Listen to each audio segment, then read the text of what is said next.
What's good live, everybody, and welcome to a very special episode of What's Good Games. That's right, we have been talking about doing What's Good Games live for a little bit now, a couple of weeks, and now this is our official first episode.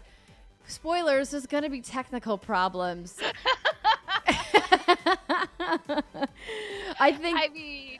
Brittany, you're here. Welcome, everybody. I'm your host, Andrea Renee, and this is Brittany Braunbacher. Not that you guys didn't know that. Hello. It's me. I'm just waiting for the smoke to start billowing out of one of our PCs, probably in your studio that you're in right now. It's probably where it's going to happen. Yeah. No, it was interesting. Before we went live, like literally right before we went live, Brittany's like, wait, something's wrong with the audio. And I'm like, listen, here's the thing. It's gonna be problematic because, as you guys know, everybody's in quarantine right now, particularly here in California. Over the weekend, the governor was basically like, no, but for real, I mean it. Stop leaving your houses.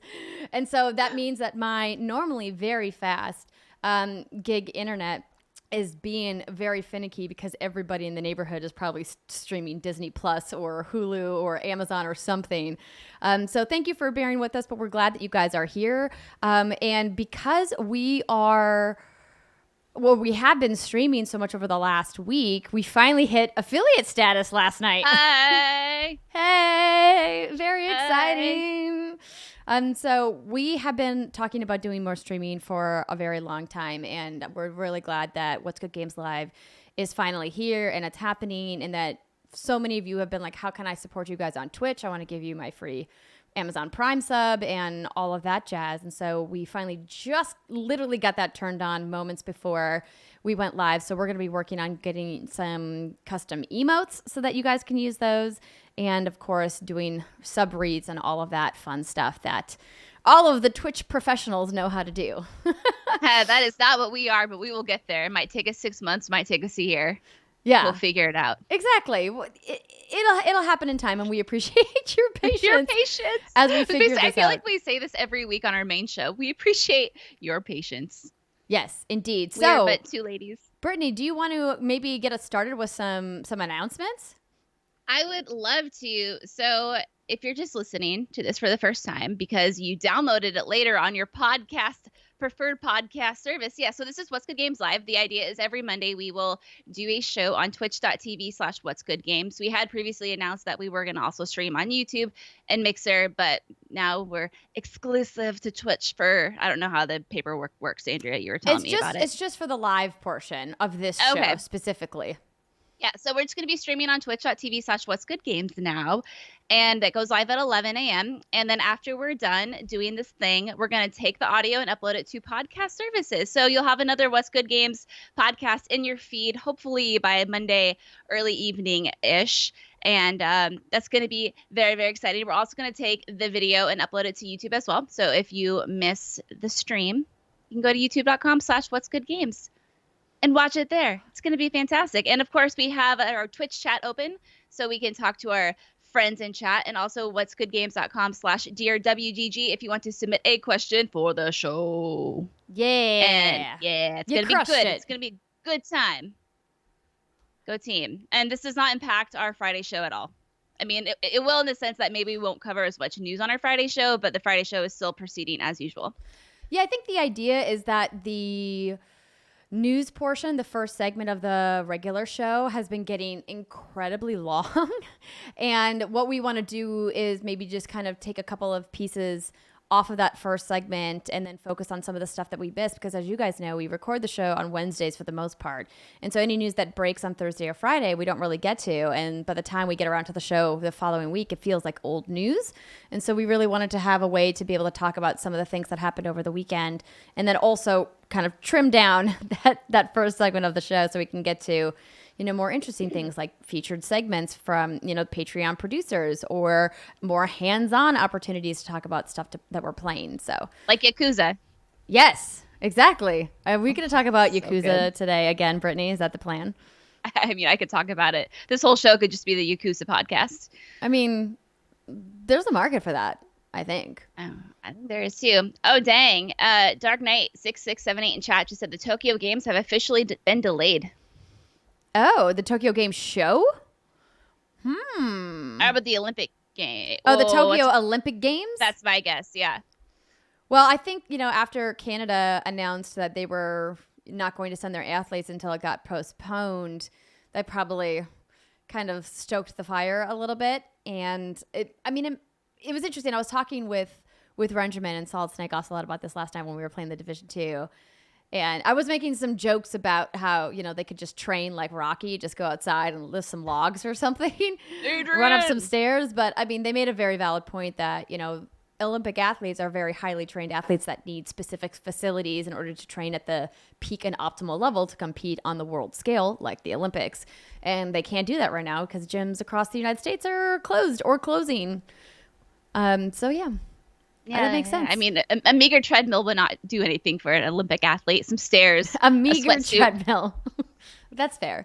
But we're not here to talk about COVID-19 or the news of the world. We're here to talk about the news of video games. So let's get into it. Our first story is a about sad COVID-19. one. It's kind of spilling over into everything. But just as like a reminder for everybody watching, in case it wasn't explicitly clear, What's Good Games is not medical professionals. Brittany and I are not doctors or work in the field of medicine. Do not come to What's for Good Games for medical advice. Please seek the advice of professionals, not us. As if I needed to explicitly say that, I'm going to explicitly say it now. I'll just give you a bottle of whiskey, and that's not going to help. I mean, it will help you, but not in the way you need. So don't listen to me. That's true. But, this story might make you want to have some whiskey. So this comes from Kotaku, and the headline is GameStop finally closes stores to customers. GameStop will close all of its stores to customers tomorrow, switching to a delivery at the door service for locations that remain open, company CEO George Sherman said in a letter to employees today that was obtained by Kotaku. Shoppers will be able to order games online by using the GameStop app or with QR codes at stores. They can then pick the games up curbside at stores that remain open through the coronavirus pandemic. Some states like California and Nevada have forced the struggling retailer to shut down its locations entirely despite GameStop's protests. Sherman also said in the letter that GameStop will be giving 80 hours of extra paid time off to those employees at closed or closing stores who are eligible for it, and 2 extra weeks of pay to those who aren't. The CEO emphasized that any employees who do not feel comfortable going to work at stores doing delivery should tell their supervisors accordingly. Quote, "We respect that everyone has personal situations and preferences, so your decision will not impact your position with the company," end quote, Sherman wrote. This news comes in the wake of a week full of confounding moves for the retailer, which has been struggling financially over the past 3 years as customers move to digital stores. As the United States intensifies its response to the pandemic, GameStop was slow to react. First, employees complained that GameStop did not adequately supply them with cleaning and sanitizing supplies, and as states began shutting down businesses in hopes of mitigating the spread of the virus, the retailer told employees to stay open regardless, claiming it was, quote, essential retail. Oh, boy.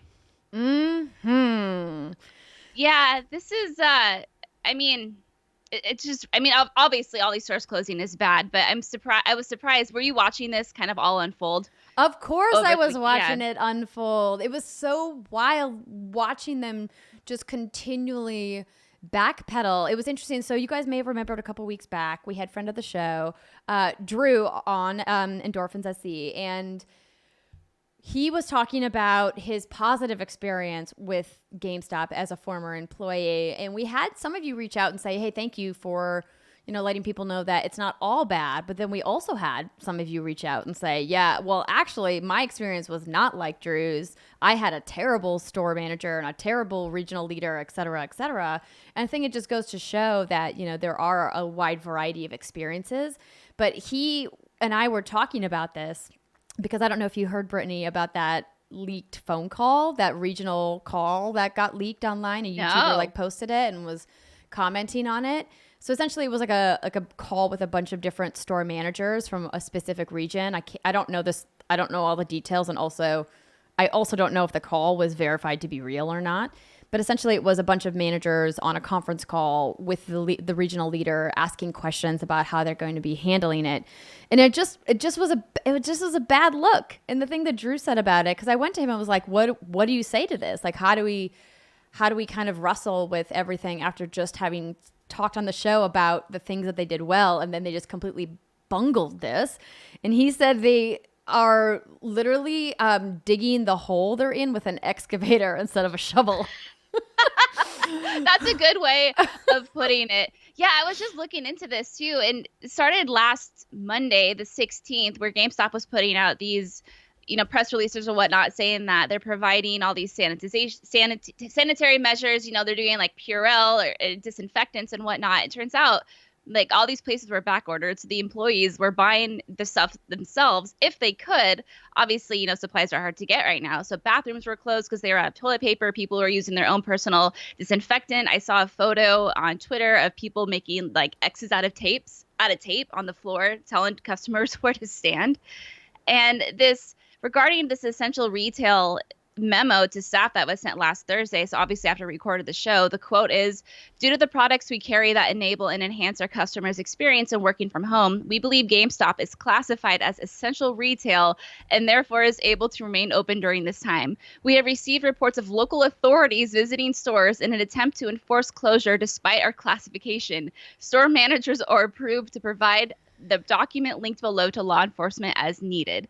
So, like, you're telling your employees, if the cops come in, just show them this little, like, memo and explain to them how video games are essential retail. If that's, you know what I mean? It's just so fucked. Yeah. Yeah. No, I mean, it definitely was. And I think that they absolutely handled it wrong. But, like, I get the panic. I can't imagine feeling responsible for tens of thousands of jobs and going, okay, what do we do when they're telling us to close down our stores, particularly stores in some of the most profitable parts of the country because they're the most populous, and then going, okay, well, we can't really close down. Do we want to close down all of our stores? What about the states that aren't really affected? Thinking about like my home state, North Dakota.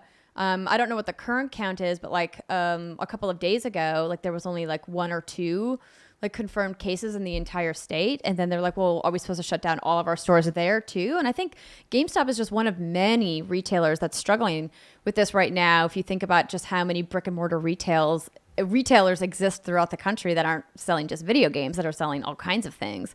And it's hard. And I think what they did is that they didn't really respond to each of the individual state guidelines. Instead, they were trying to adopt a policy for all stores. And that's kind of really where they misstepped. And then, of course, not listening to employees saying, hey, like, I can't come in. Like, I may be hourly, but like maybe they have somebody in their home that they're taking care of that's, immunodeficient, or maybe they have elderly family members or other people that they're caretakers of. And they're like, I can't risk, infecting them. And it's tough, because you want those people to feel like they're taken care of too. And you're asking these giant behemoth companies to turn on a dime, and they're just not used to doing it. But you know what? You got to learn how to pivot, I guess.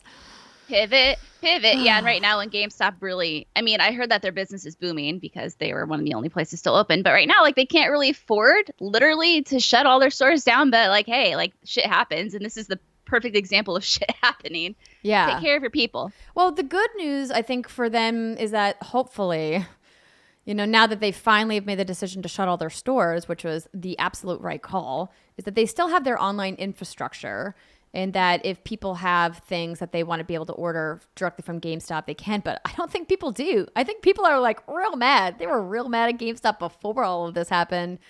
And like in the court of public opinion, as we like to look at it, I don't think that this is going to help them at all. And no, it's just the tragic part for me. Reggie. Yeah, I mean, like Reggie, what's Reggie gonna do, right? He doesn't start until the end of April, by the way, just as a reminder. I know. But I don't even think it's gonna. Yeah, well, yeah. Rip. I just think it's the thing that I'm sad about. I'm not sad about like the corporation GameStop being hurt by this. I'm sad about the people I know that work at GameStop's being hurt by this, right? Like, I always talk about the human face behind the corporation whenever, people like to accuse me of being a corporate shill. I'm like, I don't ever shill for corporations. I shill for people that have faces, that have lives, that have families, that have, passions and dreams just like you do. Those corporations are made up of people, real human beings on the other side of it. And they're the ones who are suffering from the people at the top who are making these decisions. Anyway, I'm It's a off thing. I'm Buy your off my games soapbox digitally. now.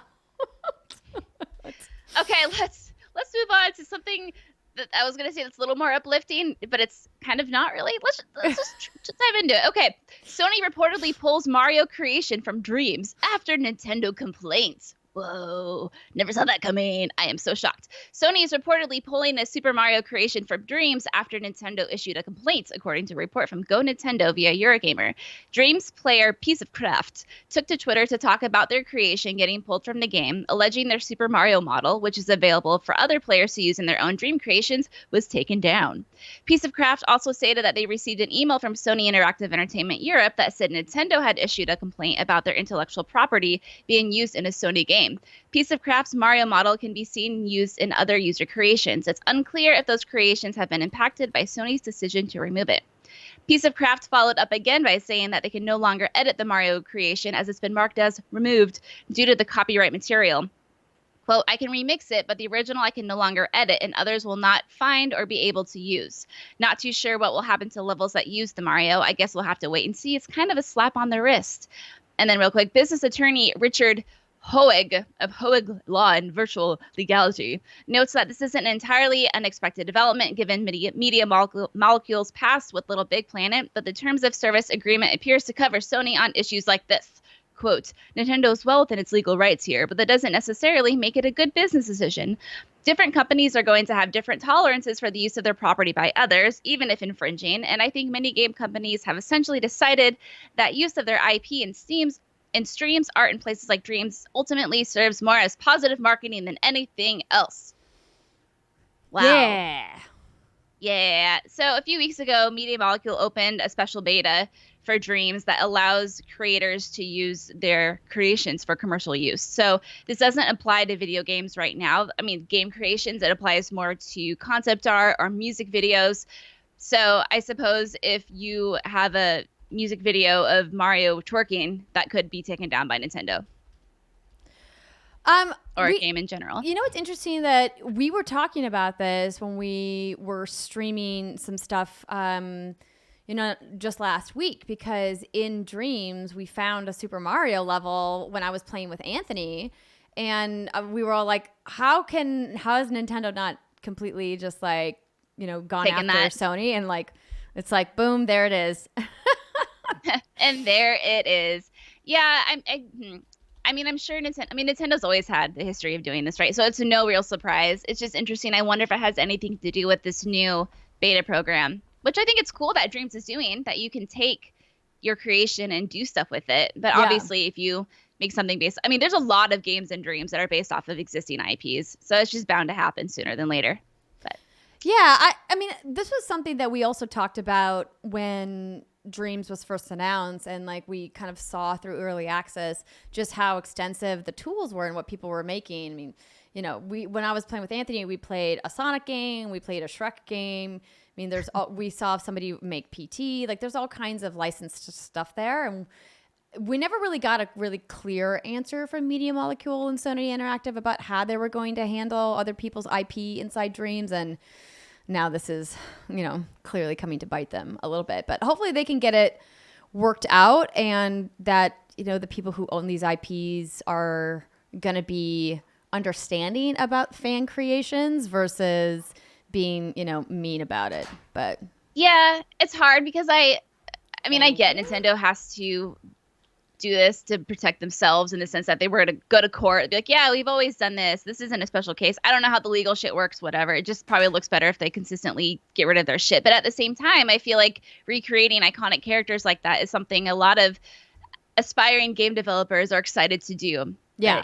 But, I'm with you, girl. No Nintendo creating.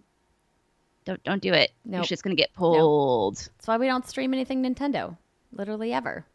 Not that we don't want to. We just don't. Yeah. Okay. On to the next. Most PS4 games will run on PlayStation 5, Sony clarifies. During Sony's Road to PS5 presentation, writes Polygon.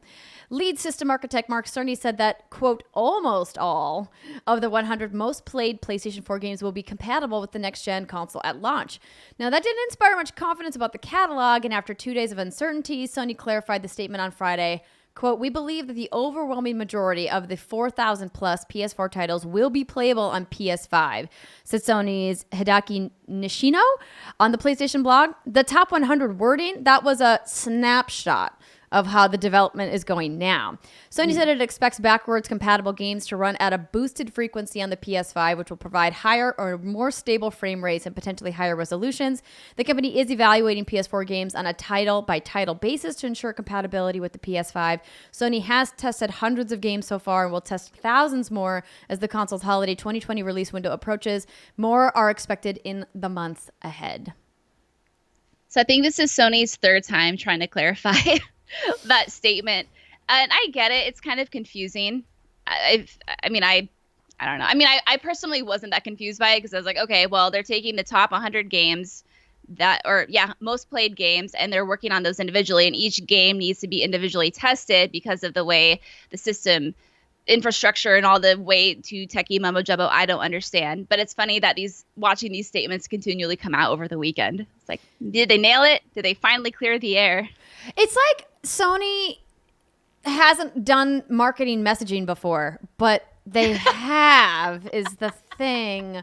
That's the thing I just don't understand. It's like, I feel like we talk about this almost every time some kind of blunder happens with a PlayStation announcement, but like they knew. I think this is a great moment to look at what Nintendo did with Indie World when they did the live stream with all of the Nindies that were supposed to be at the Game Developers Conference. They were very explicit with what was a timed console exclusive, what was free content or digital in-game content at launch that would be available for purchase later, if it was part of a pre-order, if you were going to be able to buy it later. You know, and like I think that that's showcasing that Nintendo knows what people are going to ask on the Reddit, you know, like afterwards to be like, yeah, but is it exclusive forever? Is it just exclusive for now? And blah, blah, blah. And I think Nintendo was like, yeah, no, we know exactly what questions you want answered. So we're just going to get ahead of it and just build it into the messaging, which was super smart of them, but not. Which is basically no Mother 3. That's all I ever hear is no Mother 3. That makes me so sad. Do you actually still think that Mother 3 is going to happen? Like real talk? Yes. Real talk. I do. I mean, it just needs to be officially localized. That's all it needs to That's all it needs to happen. I have the fan translation. I have the Japanese Game Boy Advance cartridge. I just want like the real thing. I want Earthbound. Just give me Earthbound too. Just give me Andrea. I'm really upset about this. It's been far too long. And now that Reggie's gone, I don't know if it's ever going to happen. I feel like Reggie was like the last tie that, because it was always kind of the joke, right? It was our way as fans, as fanatic fans, of knowing that we're getting the message across that we fucking want Mother. Now he's gone selling cars. I don't know what he's doing, and I'm sad about it. Well, I don't want you to be sad, Britt. How can we? No, it's okay. How can we fix your sadness? I'll just go play the fan translation. It's fine. Okay. I just want it on my Switch. It's not the worst thing in the world, but you know. Well, I don't blame you for wanting it on your Switch. Yeah. Okay, cool. Shall we do the next story? We shall. The next story, GDC Summer announced. This comes from GDC's website. So, taking place August 4th through 6th, GDC Summer will be a 3-day celebration of all things game development, featuring multidisciplinary, educational, inspirational talks, and a freestyle 2-day show August 5th through 6th. GDC Summer represents a unique opportunity for developers to get up to speed on advances in the field while mixing and mingling in sunny San Francisco. Don't wait until next March to drive your career and business forward. GDC Summer's conference program is comprised of the high-quality technical content mixed with valuable roundtable discussions to foster conversation and connection. The event will also host a new series of micro talks and fireside chats, as well as dedicated space for comprehensive career development sessions covering topics such as how to pitch your game, effective communication strategies, how to land an investor publisher, and business development strategies. Registration for GDC Summer will be opening soon, so to subscribe to GDC email newsletters to be notified first. So I was reading this and I was like, what? 3 weeks ago, Andrea. It was 3 weeks ago that we found out that GDC was canceled. That seems like a lifetime ago. It oh really my does. God. Yeah. So this is, this is interesting because I appreciate the optimism and of, hopefully by August, things will not be so terrible and hopefully we'll be living in a better world than we are living in now.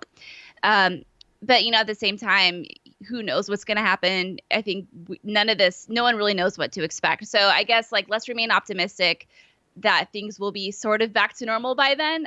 But it just doesn't seem like right now, even talking about getting everyone together for an event. I imagine that this might be something that's more tailored to local attendees, perhaps by that point. At least maybe those who are in town can attend or in California, but who knows? Yeah, no, the joke about this, though, Brittany, that I had to restrain myself from laughing out loud at is the joke about it being sunny in San Francisco in summer.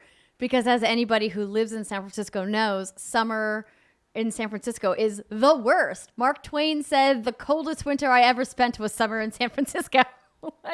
Wait, really? Yes, summer in San Francisco is terrible. If you get a sunny day, define terrible. I'm talking you have to wear a pea coat at night because it gets so cold. We're talking upper 40s in summer, in July. Oh. In the evenings. And then you get this crazy wind. The fog is always around. I mean, there are exceptions, of course, where you can get some nice days. And later in August and more into September, the weather gets much nicer. But I mean, summer in San Francisco is not where you want to be. Yeah, because you were in San Mateo. It's not terrible, but if we're going to do something in summer, maybe not. Because all I remember are those summer shoots in our old studio in San Mateo, sweating our balls off. Right, but that was in the peninsula. That's almost 20 miles south of where the Moscone is in downtown San Francisco. Because of the way that it's on the top of that peninsula, the fog rolls in and it's just wildly uncomfortable to be there because it's summer and in your mind you're like, okay, I'm going to be wearing a dress or a tank top or shorts or something, that you wear in summer. And it's not. Think again, bitch. It's all hoodies all the time. That's where why all the tech bros keep their beards and their hoodies on year round with the flannels. Molly Morgan chat says, I remember having to buy a fleece this one time. I spent the 4th of July in San Francisco. Right? That's insane. See, when people complain about shit weather, I'm like, well, I'm in Washington. So it's we've all had our shit weather. But to me, anything above 70 is beautiful. I'm like, oh, my God. But having to wear a fleece for the 4th of July, that sounds terrible. Yeah. Also, speaking of this, other conventions around that time that have not been canceled, we still have San Diego Comic-Con, which is July 23rd through the 26th. We have PAX West, which will be in late August. We have EVO 2020, which is the end of July, held at Mandalay Bay, which is currently shut down, as all MGM resorts are. And we have Gamescom still, which is that's late August. So, yeah. I can't imagine Gamescom not being affected at all. Right? Just knowing how many people usually go to Gamescom, I would think that now would be a perfect year for them to cut ticket sales. Because you guys, if you haven't seen the videos or photos of the main entrance during Gamescom public days, it's horrifying. We're talking a crush of humanity, people shoulder to shoulder, all fighting for space. And I mean, when you have 250,000, 300,000 people all in one convention center, you're gonna spread some stuff. Just like we talked about how when you go to PAX, PAX Plague has been a thing and always has been a thing. I mean, but it's even worse at Gamescom because there's just quadruple the amount of people. I kind of want to experience Gamescom. Yeah, I want to experience the insanity. Not anytime soon. Have you been to Gamescom? I have never been to Gamescom. It is, I think, the only major international show that I've never gone to. And the reason is because it's always in summer, it's always incredibly expensive to go there. And most of the time when I work with clients or if I'm, working for an outlet, I used to do freelance work more for outlets, they wouldn't want to send me because, that's an extra expense. They just send somebody who's already on salary that they don't have to pay extra. They just have to pay to travel for them to go. And so the timing of it also works out that most of the builds you play at Gamescom are shown at PAX West just a couple weeks later. and it's significantly cheaper to do coverage here in the United States than to have to fly overseas to Europe during peak travel times. But who knows? Maybe with how cheap the flights are going to be, maybe this year's the year. All I'm saying is we can experience it together. We can have our souls crushed together. I'm down. I'm down to look at it. I love you because I'm like, hey, let's go get our souls crushed. And you're like, all right, let's go. If I was going to get my soul crushed with anybody, Brittany, it would be with you. Thanks, baby girl. We'll just eat some whiskey and we'll survive. But you have to drink beer with me, though. That's the thing in Cologne. Is like everybody drinks beer everywhere. Oh no, I do. I like beer. I get really burpy though. I mean, a lot of people do. So just you gotta love me. Gotta love my gas. That's all I'm saying. Listen, we've had many gas moments together. I know that sounds kind of gross, but I just always go back to that moment in the studio where we had just eaten Greek before we decided to record a video, and I had the worst meat burps. And I was trying to blow them away, but then the fan just kept blowing them back. And I was like, no. And the worst part is I was blaming Steimer the whole time. Like the first 2 or 3 I let slide. And then finally the third one I was getting sick. I'm like, what the fuck is happening? And Steimer's like, it's not me. And it was Andrea the whole time. It was me. But like that moment from Liar Liar. So good. Oh my gosh, so good. Ricky Ticky makes a good point in chat. Says the Olympics got postponed, so I'm pretty sure Gamescom will get postponed. Yeah, I mean, makes sense. Oh God, meat burps. Oh man. Okay. Logia says this is the content I show up for. Thank you. Yes, that's why. This is why we love to do What's Good Games. We need to do more of this so we could talk more about meat burps. Anyway, moving on. Half-Life Alyx is out and the reviews are in, and turns out people like it. Shocker, right?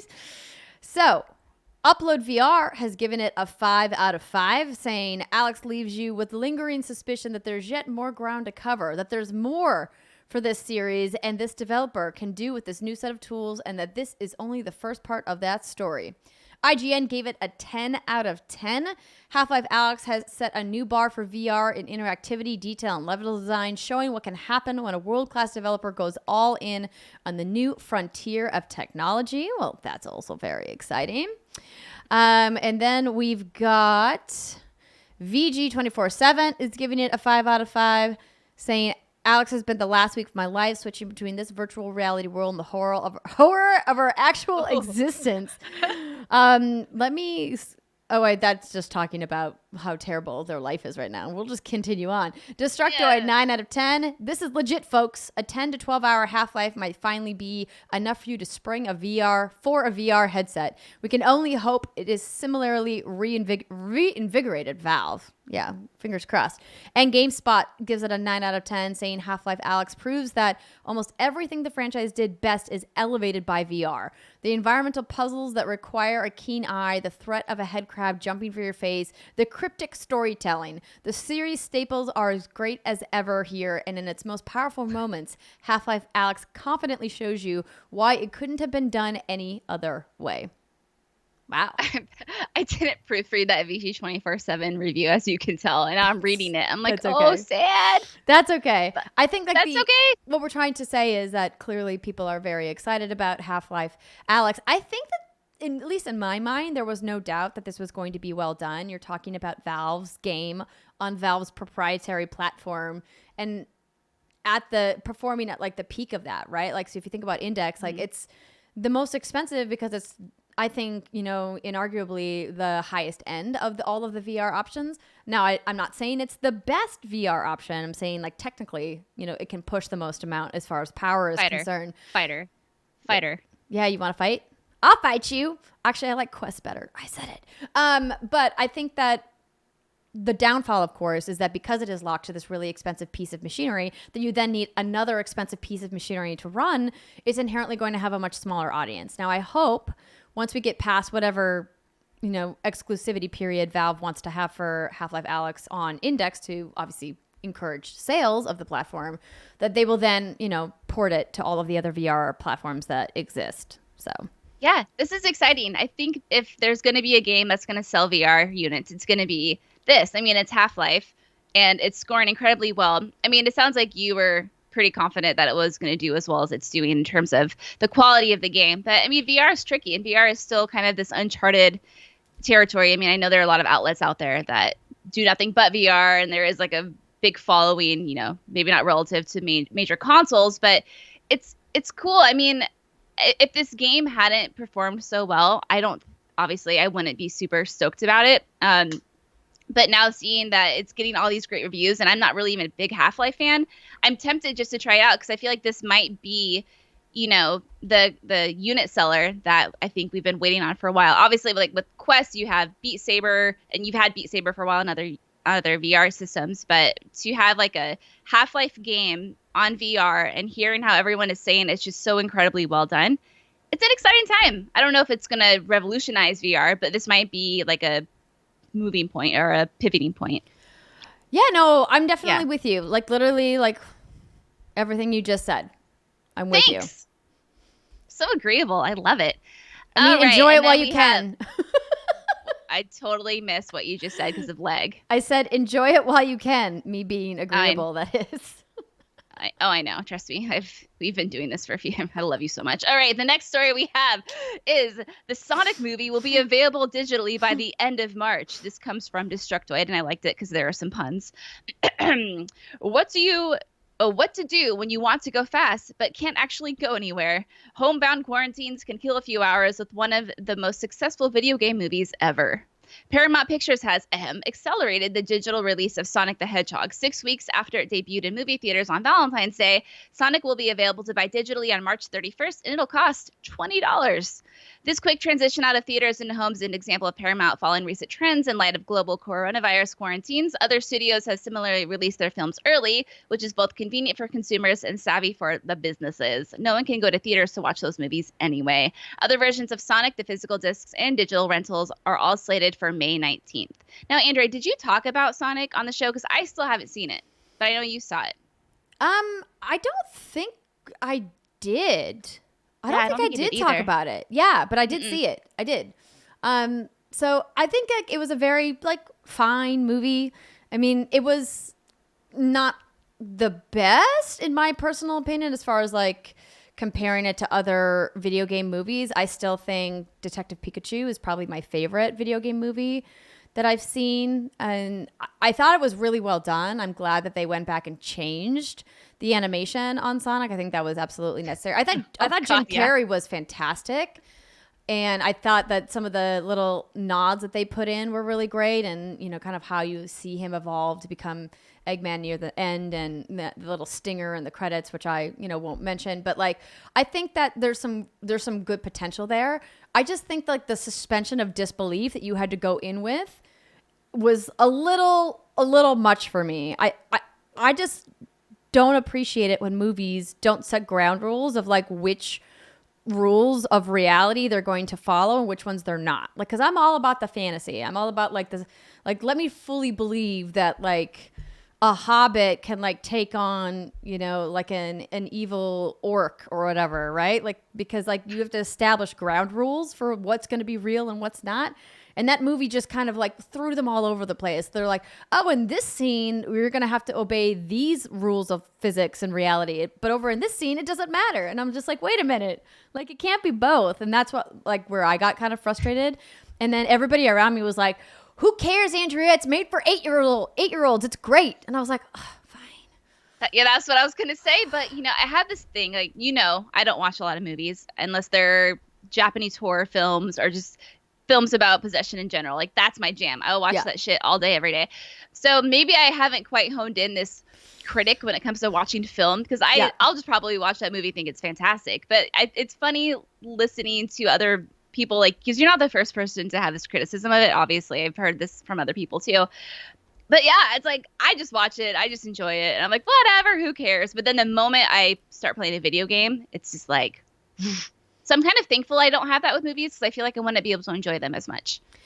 Yeah, I understand that. And I also like a good popcorn flick. I say all the time that I'm a big fan of the Transformer movies, and a lot of them are like pretty bad and also have some logic fallacies, right? But I mean, so it wasn't that for me. I think there was just one too many problems. Like I don't need to go into a long critique of the Sonic movie. It's No, fine. please do.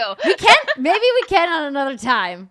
But like, it's fine. It's a fine movie. It's an enjoyable, fine movie. An enjoyable, fine movie. Yeah. Well, that's all the news we got, baby girl. Well, then why don't we talk to our viewers with Dear WGG. Let's end the show with a couple of Dear WGG questions. Of course, if you guys want to be part of the show, we will be monitoring Twitch chat on What's Good Games Live if you are joining us live at twitch.tv/What's Good Games. But if you can't join us live and you're going to be watching the VOD on youtube.com/What's Good Games, or if you're going to be downloading the podcast, if you aren't already subscribed on your favorite podcast service to What's Good Games, I mean, you should maybe get on that. You could also participate by sending us questions to whatsgoodgames.com/DearWGG, and we will take a look at them and see who's worth answering. And today we've got a question from Lionbeard40, who writes, with the recent success of Warzone, do you see Call of Duty releasing an annual Battle Royale game going forward and also possibly shifting their focus away from traditional multiplayer modes? So Lionbeard, I'm glad that you brought this up because over the weekend, Call of Duty announced that there are over 30 million players in Call of Duty Warzone, which is phenomenal. That's an awesome amount. I think that it is very good for them that this work from home, self-quarantine business happened right when they were planning to release this game. So they're probably getting a little bit of a lift from that, which is great. But I've been having a ton of fun. I've streamed this a couple of times. Britt and I streamed it last week. I streamed it on Saturday as well and got my first victory. Very exciting. What do you get when you win? Feel good feelings. Oh, you don't get like a chicken dinner? No, it's not like the same kind of, like winner chicken dinner. Well, because we were playing Plunder. We weren't playing the regular Warzone Battle Royale mode because I prefer Plunder. Because I think that what's great about Plunder is when you die, you can respawn, you keep playing. In regular Warzone Battle Royale, like you die and then it's over, right? Like you didn't make it to the end. And that's why I like Plunder, because it makes it feel like you have a little bit more of a chance and it's not like you're having to constantly reload into new games. I mean, that's a big reason why I just don't traditionally like Battle Royale games to begin with, because it feels I just get defeated a lot playing them, more so than I do playing regular PvP COD, which is also like, die, respawn, die, respawn, die, respawn. So what you're saying is that you just get a little ego boost. Yeah. I mean, well, you get XP and, stuff and unlock, They should send you real money. Things. They should send you like a $5 check. I mean. Wow. With the amount of matches, 30 million people. Say no.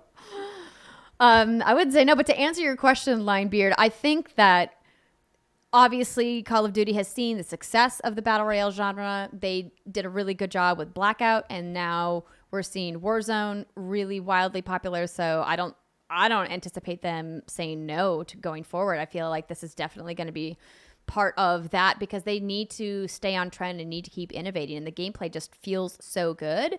I don't know if they're going to shift their focus away from traditional multiplayer modes, but they might scale them back in favor of only the most popular modes so that they then can use resources developing modes for Battle Royale or focusing more on Battle Royale development.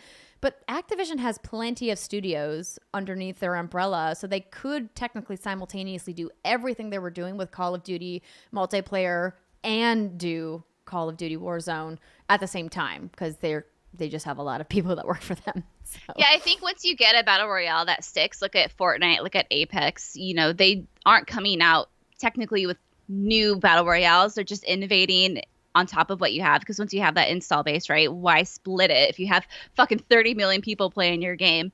So I think that's cool. I mean, it's great that they've released, because I know Blackout was a thing, and even though I enjoyed Blackout, clearly it hasn't stuck like Warzone has so far. So that's cool. Good job, friends. Yeah, and Golden Corsair in the chat says, watching you play Plunder was the first time I've actually been tempted to play a Battle Royale game. This is coming from a person who doesn't even play COD games, LOL.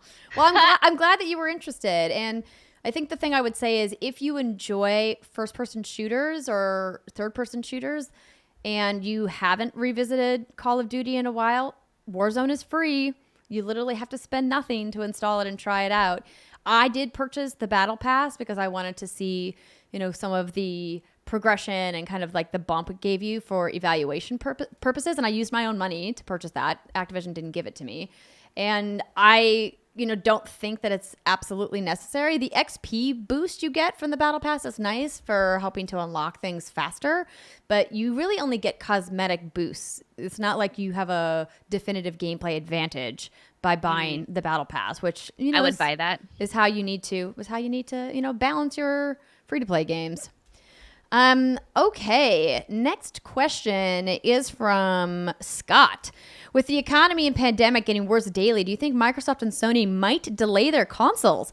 Asking people to spend $500 in November on an uber luxury item is going to be a big ask by those companies. Maybe launch in the spring like the Switch. It worked out for Nintendo.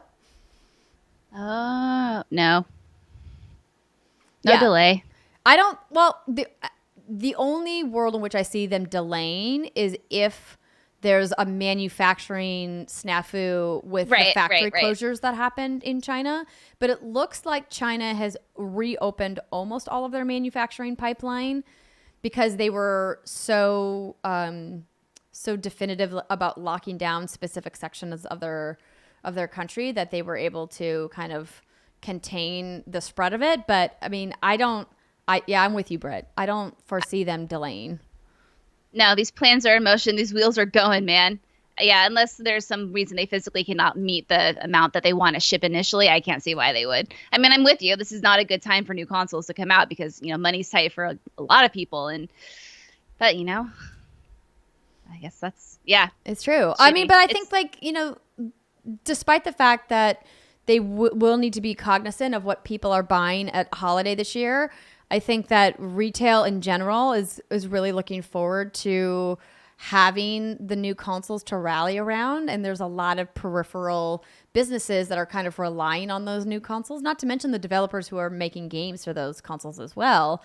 So I hope that they don't. But I mean, at this point, the situation in our world is changing every 24 hours. So who knows? Who knows, man? Who knows?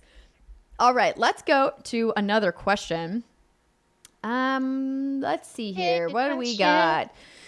Sam says, hey, ladies, I know some of you are fans of action RPGs like Diablo and Torchlight, so I was wondering if you've checked out Wolcen Lords of Mayhem. It just launched recently. Now, this was a few weeks back, almost a month ago, actually, and has been getting very positive reviews from players lately. It looks real spiffy. I'm excited to dive in. Would love to hear your impressions if you've played already. I don't even think I've heard of this game. I haven't either. Wolcen Lords of Mayhem. Well, I guess we're going to have to check this out. Has anybody in the chat played Wolcen Lords of Mayhem? It's an action role-playing hack-and-slash dungeon crawler video game developed and published by Wolcen Studios and released for Windows in February 2020. That's probably why it's a PC game. Not that we have anything against PC games, it's true, we don't. PCs are hard. Yes, PCs are hard. PCs are hard. As I discovered just trying to get set up for the Resident Evil 3 demo that I'm going to play with Brittany on stream after we're done with the show this morning, I was like, how do I get back to windowed mode? Dude, I don't know. I don't know what I'm doing. You know what? So far, everything seems to be working. Nothing's caught on fire. Nothing's broken. It's true. As far as we know, anyway. Yeah, we'll figure that later. Exactly. But thank you all for writing in. We'll definitely try to check that out if we have some time. That game from Wolcen Studios. I already forgot the name of it. Whoops. Lords of Mayhem. Okay. If you can ever, maybe take a break from playing Yakuza, you could try something else sometime. Listen, Andrea, I have priorities. I cannot get over how good this series is. I am so sad. I slept on it for so long. I have quarantined myself, in the theater room where I'm playing on a big projector. And I mean, I'm not quarantining myself. That was a poor choice of words. Sorry. I'm just that's where I'm living right now. I mean, you are though, technically. Technically, I am. Yes, I have not left my house in a very long time. I just can't stop playing. I had to put myself to bed last night at 1:30 because I just wanted to keep playing. But no, I have to get up and be a responsible girl and be on top of my game for this stream today. But I just want to keep playing Yakuza. It's so fucking good. Oh my. I mean, again, I don't blame you for wanting to just have the thing that you're obsessed with to keep playing, but it's okay. I got Resident Evil 3. I got Final Fantasy 7 coming up. So I'll be broadening my Yakuza horizons. I just got to finish Kiwami 2 and then I can move on. Well, good. I'm trying to find the the window here so I can read about everybody who has joined us. Are you logged in? Are you logged in right now to Twitch, Brittany? I'm not the What's Good account, but I can be. I was gonna see about looking to see if because we've got some people who have been taking advantage of the fact that we are now a full affiliate, and I wanted to be able to give them some shout outs before we end the episode. So as you guys are listening or watching this back afterwards, if you do want to join us live, if you're working from home and you have a second screen that you can put us up, please do twitch.tv/whatsgoodgames. If you haven't followed us, make sure to turn on the notifications for when we go live. As I mentioned, we're going to be doing more live streams while we're all, sitting at home trying to flatten the curve. And we are going to just kind of, live stream, randomly. And my friend Anthony, I believe, is going to be coming back. We're going to be doing some more live streams because he's one of my quarantine buddies. I've got John, I've got Anthony Carboni, and I've got Christine Steimer as my quarantine buddies. Those are the only people that I've really had any contact with. And so I was like, why not do more stuff together? So I mean, and you did a great job at stalling, but I cannot log into Twitch right now. Okay. Well, then why don't I pull it up on my other computer here? I'm sure Twitch is like, how many logins do you need? And I'm like, I need all of them. I think I have an old password on this computer. I have a thing where, stores all my passwords. It hasn't been updated in a while. Whoops. Well, now I have to do the I'm not a robot business. Is that the same thing where it was the pooping dog, or is that a different program? That's... I forgot about the poopy dog. And I bet you people who didn't watch the stream from PAX have like, no idea what you're talking about. So was it Restream? It was something. We had to prove that we weren't, robots. And so one of the things was it was a picture of a pooping dog, and you had to rotate it so it was pooping correctly, to, work with gravity. Because, it doesn't poop up. It poops down. I think the idea was that you were just supposed to get it so the dog is facing up, but we looked at it close and we're like, is that dog in a pooping squat? It's not just standing on all four legs, it's actually pooping? What's that about? I mean, it makes sense because robots aren't familiar with the concept of pooping because they are robots. They do not eat food, therefore they do not need to go number 2. So a robot would not be able to figure out that puzzle. I didn't think of it that way. See, this is why I'm around. That's why I'm here. What would I do without you, Britt? What did I do without you? Hello, everyone in chat. Thanks for joining us. All right. First episode. Nothing's caught on fire. Like I said, we're doing good. Exactly. Okay, so I've got it. I found the thing. I found the stream manager page. Good job. So we've got a sub from Mellow Griffin. Thank you so much for joining us and subbing to our brand new channel. We will get those subscriber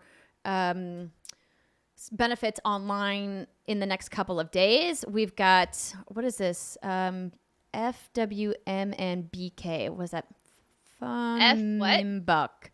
I don't know how to read that name, but thank you for the subscriber. We got Fallen Donut who subscribed. Oh, pick it up. We've got V Spark. We've got RHG162248 who subscribed with Twitch Prime. Mondo Burger TV cheered for 15 bits. Thank you so much for those cheers. We've got David Jack 1919 who subscribed with Prime. And we've got Boone Daigle subscribed. And I think that's it. Oh, wait, no. CDR Bedlam. CDR Bedlam gave out 1 tier 2 community sub gift. Well, that's really kind of you. Dexter Breedley subscribed with Twitch Prime as well. Found on 1000 subscribed for 1 month at tier 1. And then CDR Bedlam subscribed with Twitch Prime as well. Spelt wrong. Brett subscribed at 1 month at tier 1. She the North. Well, I like that. Subscribed with Prime. Trevor J. Starkey, subscribed with 1 month. Jared 007 subscribed with Prime. Dreamer Me subscribed. And I think that's it for the time being. So thank you so much to everybody. I know a lot of you have been asking when you can gift us your free Amazon Prime subs. If you don't know that you have it, Amazon Prime gives you a Twitch subscription that you can either use yourself or gift. And we would like now, if you aren't doing anything with it, to give it to us. That would help us out a lot. Thanks so much for joining us for our inaugural official episode of What's Good Games Live. And we will see you guys back here on Monday. And don't forget, the regular Friday episode will be posted every Friday morning like it normally is. And Christine Steimer will be joining us for that episode. I guess for now, this is when we say goodbye. Goodbye. Farewell.